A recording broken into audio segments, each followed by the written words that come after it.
Hi, it's me again with CorelDraw Tips and Tricks. Part 2, real quick.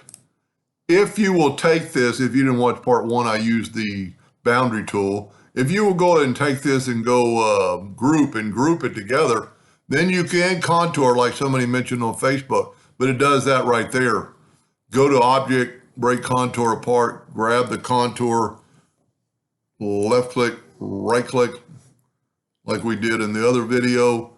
Go up to Object, break the curve apart, grab the inner 3 pieces and hit delete and nudge it back over.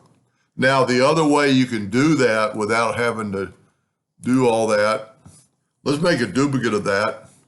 And let's take away the fill. And now let's contour, and you just get the contour. The contour is keying off the black. So then just go to Object, break contour apart, grab the contour, move it out of the way, Object, break curve apart, take the inner pieces. You can either take the inner pieces or grab the outer piece and then move them out of the way, and then turn this into a red hairline and nudge it back and use your original, or just turn this one back to black also. Anyway, hope that helped a little bit. Thank you for watching.